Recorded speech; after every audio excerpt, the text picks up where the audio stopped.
Donc, vous savez tous, depuis quelques années, on fait de moins en moins de sténose artère-rénale athéromateuse. Donc, de ce fait, les angioplasties des artères rénales sur dysplasie fibromusculaire deviennent, chez nous, par exemple, en Tunisie, la première indication d'angioplastie des artères rénales. Cette entité a été découverte en 1938 et, le terme propre de dysplasie fibromusculaire a été décrit la première fois en 1958. En 2011, une classification radiologique sur laquelle tout le monde s'accorde a été établie.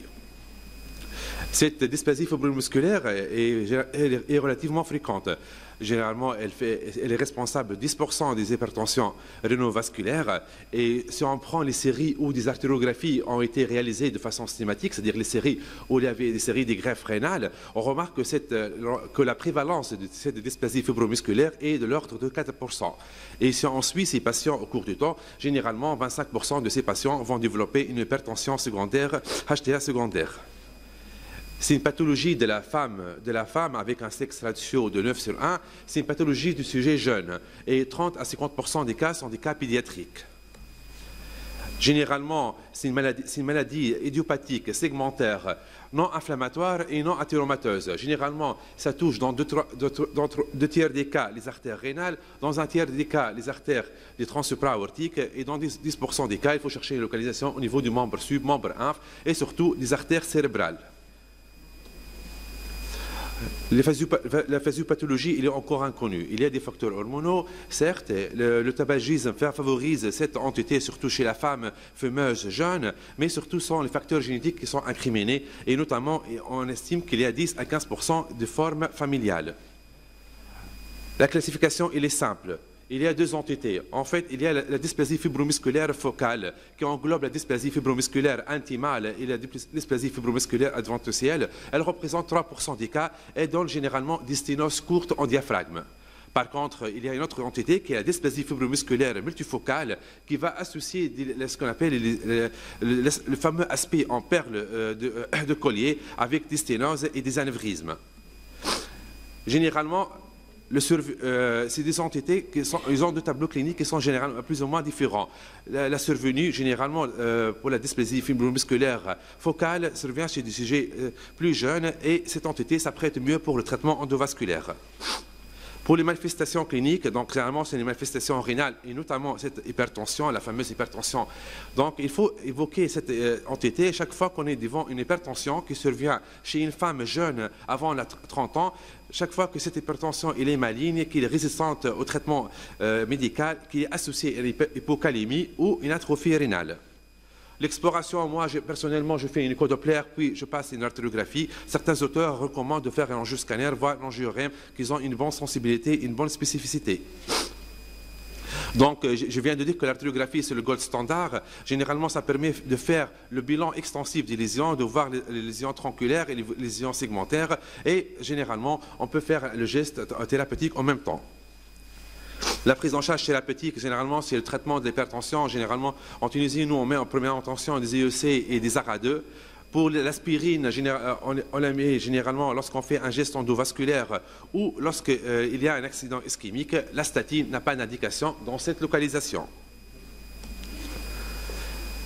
Quelles sont les indications de la vascularisation de l'artère rénale? Elles sont généralement une hypertension réfractaire et lorsqu'il y a une hypertension, lorsqu'il y a une atrophie rénale en aval d'une sténose ou lorsqu'on est devant un cas pédiatrique pour préserver la fonction rénale et préserver le capital néphronique.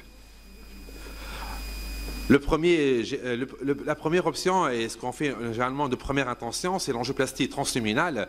Donc on peut la faire soit par voie radiale immurale, voire une voie fémorale. Parfois, il faut savoir qu'il y a des anomalies de nuisance de l'artère rénale dans cette entité. Généralement, on se contente d'une angioplastie au ballon. Le stenting, moi je ne stente jamais, généralement, sauf s'il y a une dissection, mais les dissections sont rares dans cette indication. Est-ce qu'il y a une place pour le ballon actif? Je vais vous montrer après ma série personnelle qui remonte à 2 ans, où j'ai utilisé pour tous les patients des ballons actifs.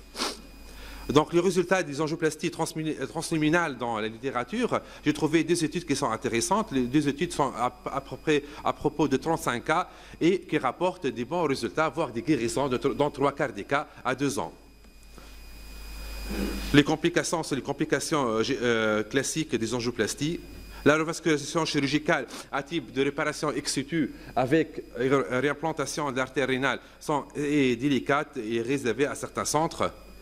Et je vous parle de notre série qu'on a fait les deux dernières années.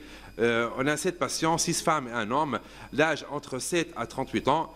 L'indication a toujours été une hypertension mal contrôlée et on a pu avoir une guérison dans 5 cas. Les photos, on voit ici une dilatation d'une artère segmentaire. Ce n'est pas une photo, c'est des photos de l'équipe de Sfax et c'est une localisation de l'artère rénale segmentaire supérieure. Je vous montre le premier cas, c'est un cas de dysplasie musculaire intimale avec une sténose focale chez une femme de 19 ans qui était obèse. Pardon, la vidéo, voilà. La vidéo. C'est pas grave, juste. Voilà. Pardon? Ah, voilà. Voilà, donc c'est une sténose au niveau de la partie médiale de l'artère rénale. Donc, on va par voie radiale, c'est par un cathé porteur. On vérifie toujours le positionnement du ballon et on va voir le résultat final avec une levée de la sténose. Voilà. Donc, parfois, on fait des cas plus complexes. Et vous voyez, dans ce cas, c'est une patiente qui est âgée de 32 ans, qui est hypertendue, qui est maigre. À l'échodoppler, qui a aussi une hypertension mal contrôlée. À l'échodoppler, il y a une sténose de l'artère rénale droite. Donc, cette fois, c'est par voie fémorale. Et on voit qu'on a des lésions multifocales diffuses sur les artères rénales tronculaires. Et aussi, on voit après cet anévrisme qu'il y a aussi une sténose de l'artère rénale segmentaire inférieure. On va la voir. Donc, chez ces patientes, on a traité par un ballon de 4 et un ballon de 2,5. Et on voit le résultat final. Voilà. Et ici, vous remarquez qu'il reste une sténose résiduelle sur l'artère rénale tronculaire, mais généralement, dans cette indication, je ne mets jamais de stent. Et aussi, pour cette patiente, il y a une bonne évolution clinique. Donc, je conclus. Donc, pour le suivi, c'est un suivi simple. On revoit la patiente en coopération avec nos amis néphrologues et cardiologues à 1 mois, 3 mois et 6 mois. Généralement, on essaie de faire un échodoppler à 6 mois. Et pour le moment, on a 6 cas avec ballon actif. On n'a pas de resténose. Et dans ce cas, on a un très bon résultat. Donc, en conclusion, c'est une entité qu'il faut y penser. Chaque fois qu'on a devant une hypertension chez une femme jeune, il faut faire le bilan et il faut essayer le traitement endovasculaire de première intention. Et merci pour votre attention.